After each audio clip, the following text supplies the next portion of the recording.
Jesus é o Senhor. Nós vamos compartilhar a mensagem, vamos dar uma sequência na mensagem da semana passada. O título da mensagem é Cristo, as profundezas de Deus. 1 Coríntios capítulo 2, versículo 10. Mas Deus não o revelou pelo Espírito, porque o Espírito a todas as coisas perscruta, até mesmo as profundezas de Deus. Graças ao Senhor pela igreja, e graças ao Senhor pelos encargos que Ele tem trazido para nós, para que por um lado nós possamos servir, mas por outro lado nós participemos, sejamos participantes ativos. É importante que nós participemos no viver da igreja, em tudo que se promove, né? Isso aí é bênção para nós e demonstra para o Senhor que há um interesse, um comprometimento nosso. A igreja é gloriosa, a igreja é algo maravilhoso, irmão. Amém. Se nós dedicamos você olhar no contexto da vida humana, nós dedicamos mais tempo lá fora do que o viver da igreja. Você olhar o trabalho, ele te suga a sua vida mais da metade do seu viver. O que sobra às vezes para o Senhor é pouquíssima coisa. Então, dentre isso, nós precisamos ser participativos, amém? Os pais que têm os adolescentes ainda no período de conferência precisam pagar um preço para enviá-los para a conferência. Se você olhar no contexto do mundo hoje, a adolescência no mundo, viver da igreja para eles é uma salvação eterna. É uma salvação de tudo que está degradando, trazendo uma degradação grande. E ela está vindo primeiramente, o alvo são os adolescentes. E os nossos adolescentes vivendo a vida da igreja, indo para as conferências e participando em si, eles vão ser salvos e vão ser preparados, supridos para enfrentar essas marés que vêm. E o princípio delas é intensificar cada vez mais, né? E aí? O Senhor não tirou a igreja. Muita graça. O Senhor não tirou a igreja de Corinto. É ou não é? Muitos que vão vir viver a vida da igreja, virão com muita bagagem, muitas coisas nesse mundo. Então nós estamos sendo preparados, está vendo, irmão? Eu e vocês estamos sendo preparados, podemos crescer em vida para ajudar aqueles que ainda virão. Então, se nós não crescemos um pouco, não tem como ajudar os que virão. Corremos o risco de aqueles que virão influenciar os que já estão, sabiam? É o que aconteceu com a igreja em Corinto. A influência era muito grande. A influência que havia ali naquela cidade ali era muito grande, era muito forte. Duas linhas: a linha dos gregos, que buscavam sabedoria humana, e a linha dos judeus, que buscavam sinais. O viver deles era buscar sinais, e o viver dos gregos era buscar sabedoria. Paulo chegou ali em Corinto, e todo o acontecimento, todo o pano de fundo da igreja em Corinto, para nós é uma advertência. É uma advertência para que nós possamos voltar a um princípio que Deus se agrada, e Ele se agradou das igrejas na América do Sul e continua se agradando, e principalmente as igrejas no Brasil, que era algo que, quando o irmão Lee esteve aqui, ele deu um testemunho lá nos Estados Unidos, e uma coisa que impressionou o irmão Lee foi que no nosso meio, no início, o que se via, o que se ouvia era Cristo e a igreja, não tinha outra coisa, não havia mais nada a não ser Cristo e a igreja. O que é isso? Isso é uma questão de ser simples. Nós precisamos ter esse coração, voltar à simplicidade do Espírito.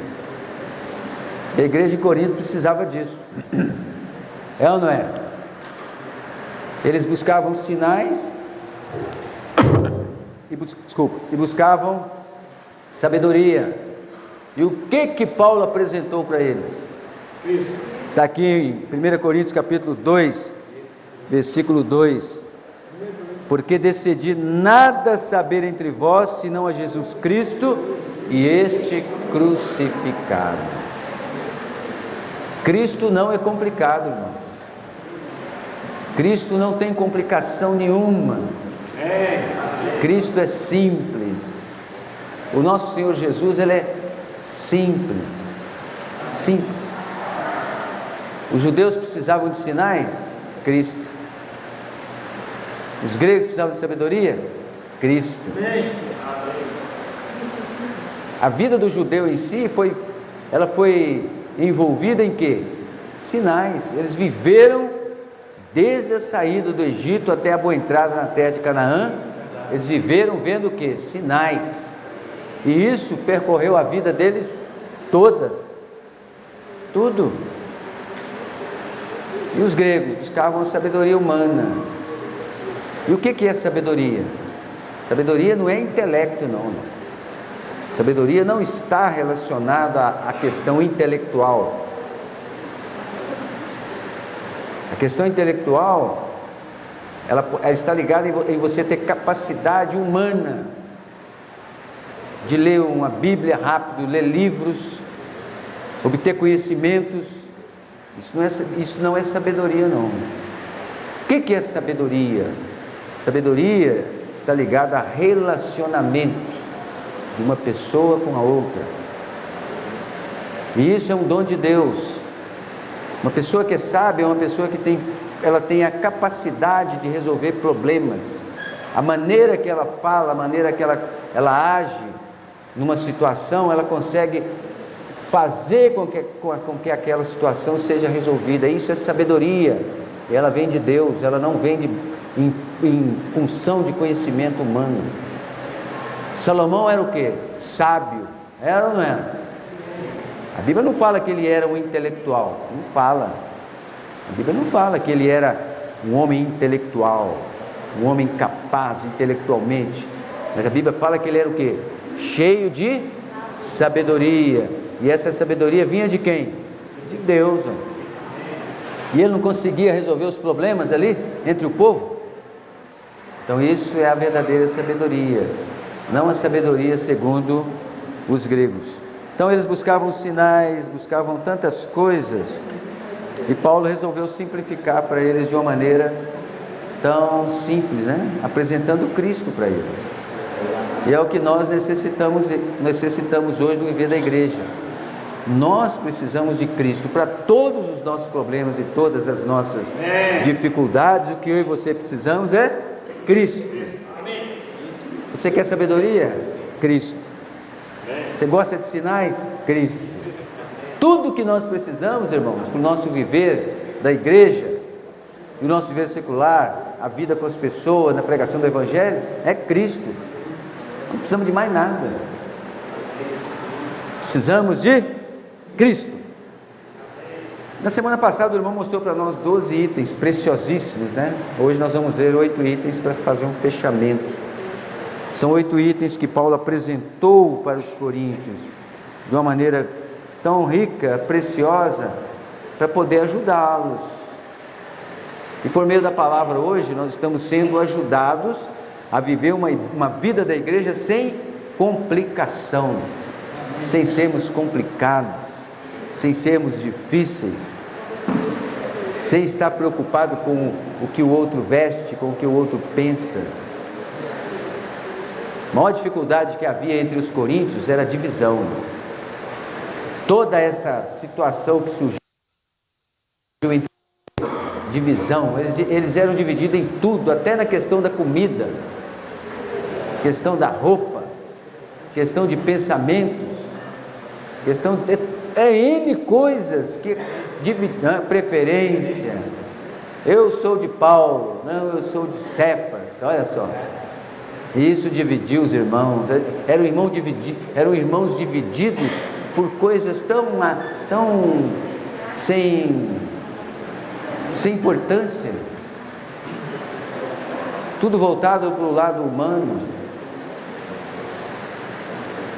Os gregos, isso é bom, eles tinham um pensamento, como que era a vida humana, etc. Mas nós sabemos que o princípio é Cristo, tudo é Cristo, tudo no nosso dia precisa ser Cristo. E Paulo apresentou para nós e apresentou para eles. E o primeiro item que nós podemos ver está em 1 Coríntios capítulo 1, versículo 2. Fala assim: a igreja de Deus que está em Corinto, aos santificados, aos separados em Cristo Jesus, chamados para ser santos, com todos que em todo lugar invocam o nome de nosso Senhor Jesus Cristo, Senhor deles e nosso, Ele também é nosso. Amém. Você foi chamado para ser santificado. Amém. Dia a dia, é ou não é? Quando o povo de Israel entrou em Canaã, o que aconteceu com a terra de Canaã? Ela foi dividida em 12 porções, uma porção para cada tribo. Para que ela foi dividida? Para eles desfrutarem da sua porção. E aí? Você está vivendo a vida da igreja? Quem que é a minha e a sua porção hoje? Cristo. E como nós temos desfrutado dessa porção no viver da igreja? Como que eu e você temos desfrutado dessa porção que foi confiada a mim e a você? Quando você invocou o nome do Senhor, você recebeu o Senhor como seu Salvador. Como nós estamos desfrutando dessa porção maravilhosa que Deus deu para nós? Ele deu Cristo para nós desfrutarmos. E agora, como que está sendo o meu desfrute? Está vendo? Nós precisamos desfrutar desse Cristo. O caminho, o segredo é desfrutar desse Cristo. E aqui no versículo 9 ele fala assim: fiel é Deus pelo qual foste chamados à comunhão. Está vendo?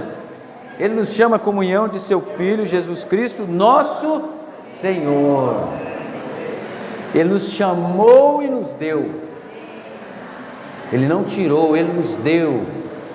Ele nos deu gratuitamente. Olha que belo, Ele nos deu gratuitamente para que eu e você possamos desfrutar. Você não precisa fazer nada. Você não precisa cavar o chão, pôr uma semente e regar para ela crescer, não. Já está tudo pronto, basta você e eu desfrutarmos. Isso é belo demais, irmão.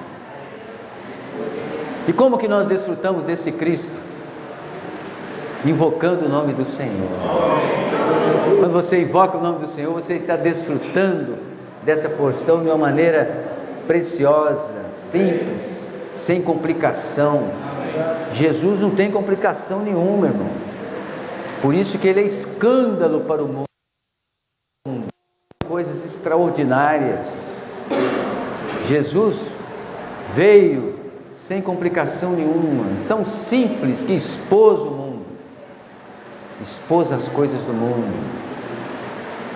O homem caído gosta de coisas complicadas, e às vezes nós que vivemos a vida da igreja também gostamos de coisas além, é ou não é? Como seres humanos nós gostamos de coisas mais altas, mas Cristo é tão, Ele é como a videira, né? Que passa pelo muro para alcançar o vizinho, levar o fruto que eu desfruto para o vizinho. Olha que belo. O fruto que eu como na minha casa quer que chegue também até o vizinho. Então ele passa por cima do muro. Isso é uma questão de simplicidade. Então esse nosso Cristo é simples. 1 Colossenses 1:22. Jesus é lindo demais, Jesus é bom demais. Eu é que sou complicado, nós somos difíceis. Capítulo 1, versículo 12: dando graças ao Pai que vos fez idôneos à parte que vos cabe da herança dos santos na luz. Cristo é a minha e a sua herança. Você, irmãos, a nós foi dada uma herança e não foi cobrado nada em troca. Então a primeira parte é: somos chamados, somos separados. e temos na nossa mão uma porção. O que nós precisamos fazer? Desfrutar. Você e eu precisamos desfrutar. Não jogue fora, não coloque de lado, não reclame da sua boa terra, se ela está muito ao norte ou muito ao sul, se ela está no centro. O que nós precisamos fazer? Cultivá-la dia a dia, desfrutar de uma maneira simples. Amém? Senhor Jesus. O segundo item está em 1 Coríntios 1, 24. Fala assim: mas para os que foram chamados, tanto judeus como gregos, pregamos a Cristo, poder de Deus e sabedoria de Deus. Poder de Deus e sabedoria de Deus. E como eu falei com os irmãos, sabedoria, essa sabedoria aqui está relacionado às questões humanas, está relacionado ao relacionamento humano. Como resolver questões, como resolver situações, como reconciliar A mais B, como reconciliar as pessoas até Deus. Quando você ora por uma pessoa na rua, na pregação do evangelho dinâmico, você está o quê? Você está reconciliando a pessoa com Deus. Então ali naquela hora, Deus te dá o quê? Poder para você agir. Poder diz respeito à ação. É ou não é? E ali você interagindo com aquela pessoa, ela se abre de tal maneira que você vai fazer o quê? Você vai reconciliá-la com Deus, por meio de estar orando com ela. Quando você para uma pessoa, ela abre o coração, ela fala N coisas. Às vezes ela é até inimiga de Deus.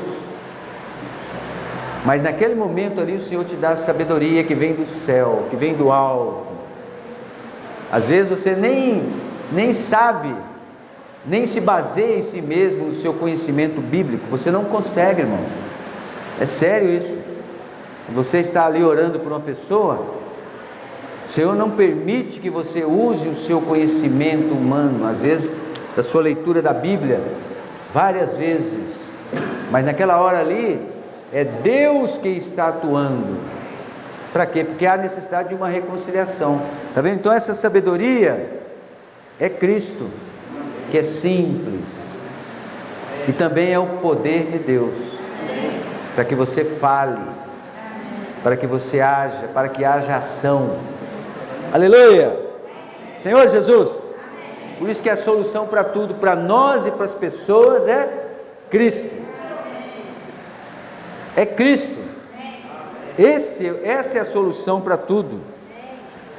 Essa é a solução que Deus espera que nós possamos levar para as pessoas.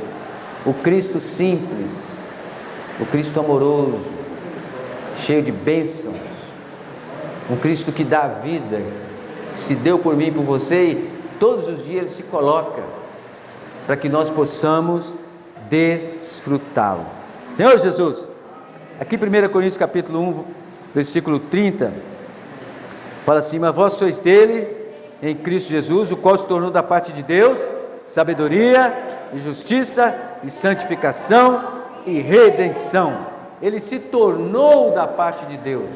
Ele veio da onde? Veio de Deus. Se tornou o quê? A nossa sabedoria. Está vendo, irmãos? Então nós precisamos desfrutar disso. No viver da igreja, eu e você precisamos desfrutar disso.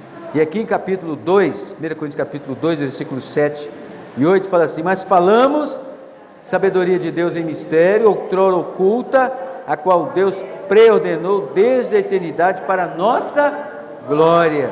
Sabedoria essa que nenhum dos poderosos deste século conheceu, porque se a tivessem conhecido, jamais teriam crucificado o Senhor da glória. Jamais. Eu até lembrei, se naquela época Pilatos conhecesse essa sabedoria, ele jamais permitiria que o Senhor fosse crucificado. E ele era um poderoso da época. Os poderosos daquela época, o que eles fizeram? Ele dá a palavra final. O que eles fizeram? Crucificaram o Senhor. Porque o que aconteceu? Porque eles não conheceram. Então, pelo fato pelo Senhor ser tão simples, e eles cheios de sabedoria humana, não conseguiram ver a verdadeira sabedoria. Tremendo, isso para a vida da igreja é tremendo. Agora eu e você precisamos ver, irmãos. Nós não podemos ficar em nós mesmos, ficar olhando dificuldades, problemas de irmãos, de irmãs, vestimenta disso, comida daquilo. Isso aí, nós não podemos. O nosso foco no viver da igreja não é ficar olhando problema, é eu entrar para dentro. O meu foco precisa ser Cristo. Eu preciso focar Cristo. Se você focar Cristo, mas se não, para. E aí vai buscar um conhecimento do mundo. Senhor Jesus, graças a Deus. E aqui em Colossenses 2, Colossenses capítulo 2, maravilha, hein? Rico. Colossenses capítulo 2, versículos 2 e 3. Para que o coração deles seja confortado e vinculado juntamente em amor, e eles tenham toda a riqueza da forte convicção do entendimento, para compreenderem plenamente o mistério de Deus, Cristo, em que todos os tesouros da sabedoria e do conhecimento estão ocultos. Está tudo nele. E o que nós precisamos fazer? Desfrutar dessa porção. Está tudo oculto em Cristo, está vendo? Os poderosos não veem isso, não conseguem perceber isso, porque é muito simples, ninguém gosta. As pessoas não gostam de coisas simples, estão sempre buscando as coisas intelectuais, difíceis, as equações difíceis para se resolver, e esquecem que a vida é uma questão de simplicidade. O curso da vida se baseia na simplicidade, não é na complicação, tá vendo? E esse Cristo, ele é o que? Simples. Maravilha. Senhor Jesus, então justiça está relacionado às coisas do passado. Nós um dia fomos justificados. Senhor Jesus, o Senhor um dia nos justificou. Ele nos justificou, éramos pecadores. Não só nos justificou, mas também nos reconciliou. Ele nos redimiu, Ele nos resgatou do império das trevas. A redenção, ela diz respeito a um resgate. Eu e você fomos usurpados por Satanás, que se baseou aonde? Na lei de Deus. Ele é tão terrível, que ele usou nada mais nada menos que a própria lei de Deus. Todo aquele que pecar será condenado, está vendo? Ele foi perspicaz, ele usou algo que veio de Deus contra nós, e isso o que? Nos tirou, ele nos sequestrou. Então o nosso Senhor promoveu o que? A redenção, ou seja, nos resgatou dele de volta para Deus. E aonde que ocorreu isso? Na cruz. Na cruz. Em Cristo, ali na cruz, tinha um espírito essencial que é para a vida, para manter a vida dele. Isso aí nunca o abandonou. Mas também havia o que? O espírito de poder, e o espírito de poder era para quê? Para ele agir. Quando ele estava andando, pregando o evangelho, o que estava atuando ali? O espírito de poder. O espírito de poder de Deus estava impulsionando ele para avançar, para ir até lá. Mas quando ele foi crucificado, o que saiu dele? O espírito de poder deixou ele, e aí ele se sentiu que abandonado. Era a nossa situação. Quando alguém é sequestrado, ele se sente o quê? abandonado. Abandonado, não tem ninguém para olhar para ele, olhar por ele. Ele se sente abandonado, só. E naquela hora ali ele se sentiu o quê? Abandonado, tudo foi julgado nele. Deus, deixou ele. Ele ficou sozinho. Ficou sozinho lá. Senhor Jesus, aleluia! E tem dois aspectos, que é o aspecto posicional, que nós fomos separados do mundo, que é a nossa posição. Antes estávamos lá, mas mediante esse ato nós somos separados, nós somos tirados do mundo. Ele nos levou para o mundo, mas o Senhor, na sua morte nos tirou do mundo. O preço foi pago. Tem a questão interior, que é o quê? Está relacionada à vida de Deus que está em nós, e essa vida precisa o quê? Crescer. Senhor Jesus, Senhor Jesus. Romanos 5,18.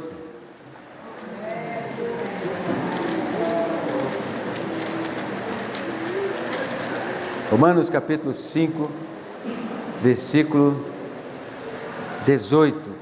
Fala assim: pois assim como por uma só ofensa veio o juízo sobre todos os homens para condenação, assim também por um só ato de justiça veio a graça sobre todos os homens para a justificação que dá a vida.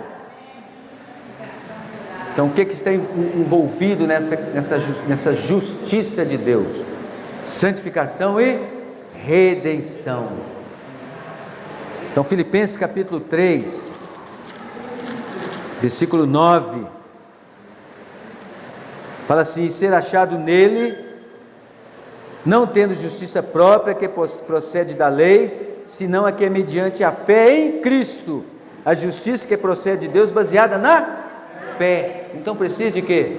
Fé. Se não tiver fé, não tem como. Precisa de fé. Eu preciso crer em Jesus. Eu preciso crer que Cristo é a minha porção. Eu preciso exercitar a fé. Eu preciso crer.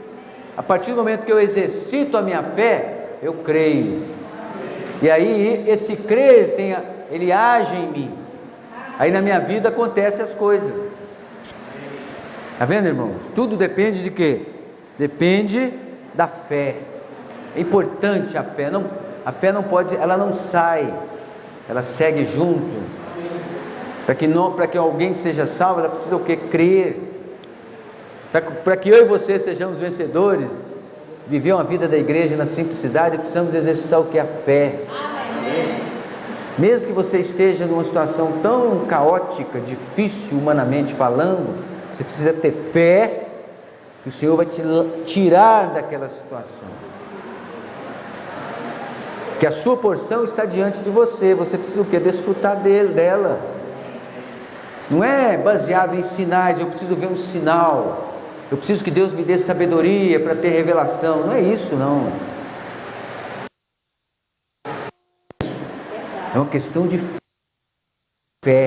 Você foi entregue algo, a mim foi entregue algo. Eu preciso ter fé, e essa fé precisa se tornar uma realidade na minha vida. Precisa ser uma realidade no meu viver. Se eu tenho essa, também é questão de ser convicto, irmão. Você vive a vida da igreja, você precisa ter convicção de que essa é a vida que Deus quer para você e para mim. Você e eu precisamos ter convicção disso. Se você não tem convicção disso, ainda não teve até hoje, você vai viver a vida da igreja, mas vai ser altos e baixos. Então eu e você precisamos ficar convictos, ter convicção, certeza, como você tem seu filho, a sua filha, tem o seu esposo, a sua esposa. É sério isso. Precisamos ter essa convicção. É aqui em 2 Coríntios 5, 21. 2 Coríntios 5, 21. Oh, Jesus belo, hein? 5, 21. Fala assim: aquele que não conheceu o pecado, ele o fez pecado por nós, para que nele fôssemos feitos justiça de Deus. Ele se fez justiça de Deus em meu e seu lugar, irmão. Porque se for, nós nem chegávamos, nem dava nem um passo. Mas Ele se tornou a nossa justificação perante Deus. Você e eu fomos justificados um dia, como muitos serão, por causa dele. Amém. Nós precisamos ser convictos disso. Você e eu vamos errar, vamos falhar, vamos ter dificuldades até a volta do Senhor. Não vai ser fácil, mas eu preciso ser convicto do que eu vivo hoje, da onde eu estou, de quem eu sigo, qual palavra que eu ouço, a quem estou seguindo. Precisamos ter essa convicção. É ou não é? Não é, irmão? Precisamos ter essa convicção na nossa mente, no nosso espírito, em todo o nosso ser, do que nós estamos fazendo hoje. É sério isso? É muito sério. Ó Senhor Jesus, maravilha. Depois nós temos a santificação. A santificação está relacionada ao nosso corpo. Um dia ele vai ser santificado, está sendo santificado hoje, mas um dia ele vai comparecer perante Deus. Um corpo de quê? De glória. É ou não é? Então há um processo hoje, pelo qual eu e você estamos passando, e vai culminar no final, em um corpo glorificado. É ou não é? O Senhor não foi glorificado perante o Pai? O corpo do Senhor não é um corpo de glória? E o nosso? Ele vai ser para perdição? Não vai ser não. Então hoje nós estamos passando por um processo. Quer ver? Vamos ver 1 Coríntios 6,11. 1 Coríntios 6,11. Misericórdia, Jesus amado. Tais fostes alguns de vós, mas vou ler a partir do 8. Mas vós mesmos fazeis a injustiça e fazeis o dano, isso aos próprios irmãos. Ou não sabeis que os injustos não herdarão o reino de Deus? Não vos enganeis, nem impuros, nem idólatras, nem adúlteros, nem efeminados, nem sodomitas, nem ladrões, nem avarentes, nem bêbados, nem maldizentes, nem roubadores herdarão o reino de Deus. Tais fosse alguns de vós, mas vós vos lavastes, mas fostes santificados, mas fostes justificados em o nome do Senhor Jesus Cristo e no Espírito do nosso Deus. Que fala de todos os aspectos do que não herdarão o reino, que não reinarão com Cristo. Não somente efeminados, mas também fala a questão dos maldizentes, falar mal de irmão. É o mesmo nível, o mesmo padrão, irmão. Não tem nem mais baixo ou mais alto, não. Falar mal dos irmãos, avarento, falar da roupa que o irmão veste, da maneira que o irmão caluniador, da maneira que o irmão vive, da maneira que ele educa os filhos. Eu preciso de orar. Eu preciso orar pelos irmãos. Orar, não é criticar. Amém. Essa dificuldade havia em Corinto. Está vendo aqui? Paulo nos ajuda. Nós éramos assim, irmãos. Quando isso vem à minha mente, uma crítica, ou falar alguma coisa, eu preciso voltar ao meu espírito, invocar o nome do Senhor e orar. Aqui Paulo fala que no passado, mas hoje aonde nós estamos? Na vida da igreja. E onde eles estavam, os coríntios estavam? Na vida da igreja. Senhor Jesus, vamos ler 1 Tessalonicenses 4,7. Se eu vou mais rápido para terminar. A mensagem é muito rica. 1 Tessalonicenses, capítulo 4, versículo 7. Fala assim: porquanto Deus não nos chamou para impureza, e sim para santificação. Eu e você não fomos chamados para a impureza, mas para a santificação. Dia a dia, sermos santificados. Senhor Jesus. E aqui Mateus 23. Mateus capítulo 23. Senhor Jesus. Rapidinho, 23. 23, 17. Fala assim: insensatos e cegos, pois qual é maior? o ouro ou o santuário que santifica o ouro? Qual que é maior? Versículo 19. Cego, pois qual é maior, a oferta ou o altar que santifica a oferta? Isso aqui é uma santificação posicional. Está vendo? Qual que é maior? O altar. Ou é a oferta? Está vendo? É uma questão de posição. Em que posição eu e você estamos? Santos. Você foi chamado santo. Você foi chamado do mundo para ser santo. E dia a dia você e eu estamos sendo santificados. Por isso que Romanos capítulo 12, versículo 2, Paulo nos encoraja. Vou andar mais rápido para... Romanos 12, versículo 2. Maravilha. E não vos conformeis com este século, mas transformai-vos pela renovação da vossa mente, para que experimenteis qual seja a boa, agradável, perfeita vontade. Então não vos conformeis com esse século. Estamos no mundo, mas não podemos nos conformar com esse mundo. É um ciclo vicioso, é um caminho. Nós não podemos entrar nele. Que a nossa posição hoje foi mudada. Você está no trabalho, você é santo. Você está na escola, você está em casa, onde você estiver, a sua posição é outra. Está vendo? Não pode misturar as coisas. Por isso que aqui em 2 Coríntios capítulo 3, versículo 8. 2 Coríntios capítulo 3, versículo 8. E como não será de maior glória o ministério do Espírito? E aqui fala, 3,18, desculpa, irmão. Fala assim: e todos nós, com o rosto desvendado, contemplando como por espelho a glória do Senhor, estamos transformados de glória em glória na sua própria imagem, como pelo Senhor o Espírito.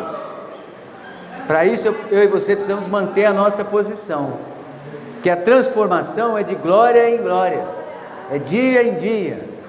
Quanto mais você desfruta, quanto mais você vai até o Senhor, quanto mais você desfruta da porção, mais você é transformado e santificado, dia após dia.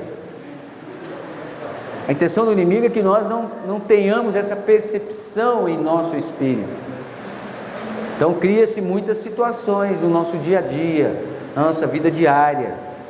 Isso nós vimos em 1 Coríntios, mostrando um pano de fundo para que nós hoje possamos viver uma vida da igreja em temor e tremor, invocando o nome do Senhor, para que nós não passemos pela mesma situação em que eles passaram, e que na simplicidade Cristo se torne a solução para todos os nossos problemas, e que nós possamos ver isso. O desejo do coração de Deus, irmãos, é que nós possamos ver isso.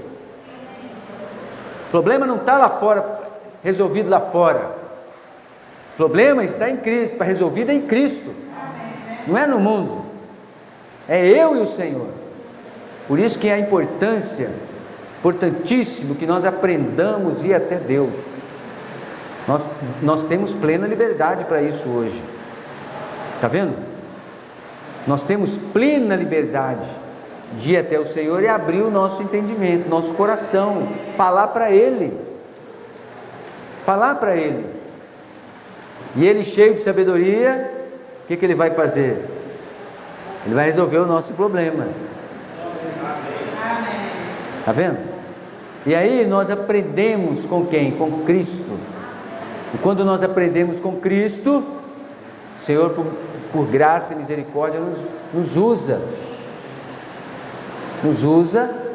para nós vivermos isso no nosso meio, ajudar um ao outro, por meio da sabedoria de Deus. Por isso nós precisamos o que? Andar na simplicidade. Precisamos voltar a isso, irmão. Não vamos fazer da vida da igreja viver uma vida complicada. Primeiro eu preciso ir até o Senhor. Não é o irmão ou a irmã que está errado, eu preciso ver a minha posição. Percebe?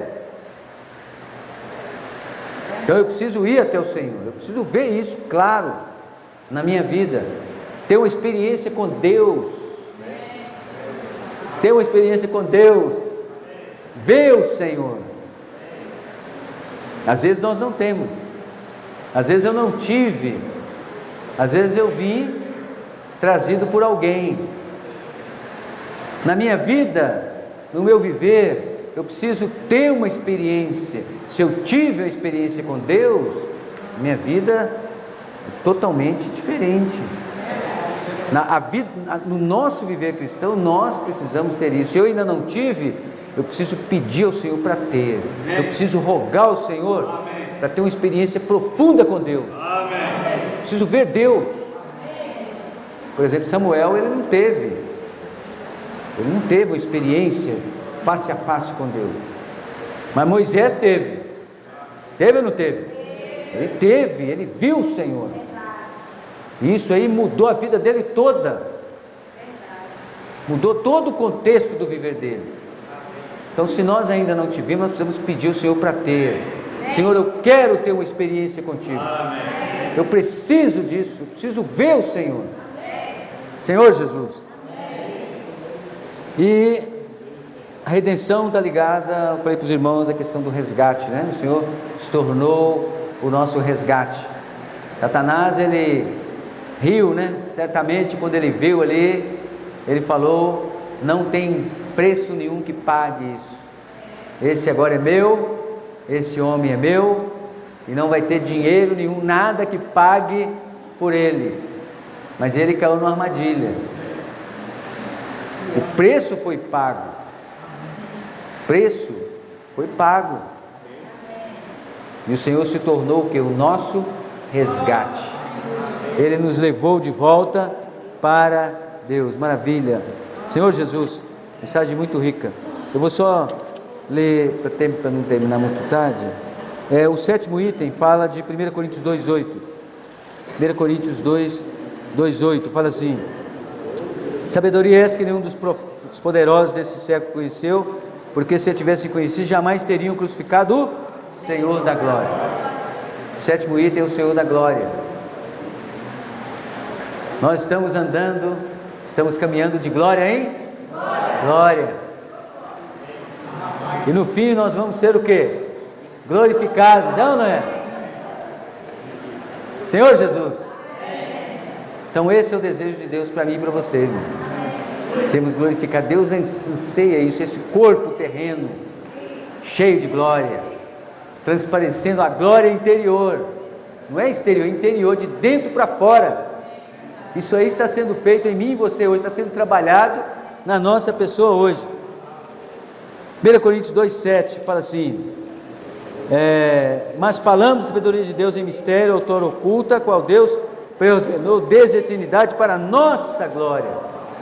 Para a nossa glória, para nós sermos glorificados. Senhor Jesus. Tiago 2,1. Vamos ler mais um versículo para Tiago 2,1. Tito, Hebreus, Tiago. Tiago 2,1 fala assim: meus irmãos, não tenhais a fé em nosso Senhor Jesus Cristo, o Senhor da glória, em acepção de pessoas. Ele é o que? O Senhor da glória, está em mim e você hoje, está habitando em mim e você. E nós precisamos, e no fim, todo esse corpo manifestará essa glória, está vendo? Manifestará essa glória de dentro para fora. E o último item está em 1 Coríntios 2,9. 1 Coríntios 2, 9 e 10. Fala assim: mas como está escrito, nem olhos viram, nem ouvidos ouviram, nem jamais penetrou em coração humano o que Deus tem preparado para aqueles que o amam. Mas Deus não o revelou pelo Espírito, porque o Espírito a todas as coisas perscruta, até mesmo as profundezas de Deus. Então o último item está relacionado às profundezas de Deus. Deus não tem medida. Você não consegue, ninguém consegue, nenhum homem consegue, nem eu consigo, nem ninguém consegue medir as profundezas de Deus. É ou não é? Não conseguimos medir a largura, a altura, nem profundidade, nada. Ele é imensurável. Quanto mais você joga lá, antigamente, né, os navios, para medir a profundidade, jogava o prumo, batia no chão, olhava a cordinha, tantos metros. Anda mais para frente, jogava, pá. Hoje tem um sonar, né? Bate no chão e volta. E Cristo vai ter que jogar cordinha a vida toda. Vai ter que dar linha no prumo até acabar e não vai ter linha. Porque não tem limite. Não tem limite para Cristo. Ele é profundo. Vamos desfrutar de todo esse Cristo. Todo esse Cristo maravilhoso, precioso.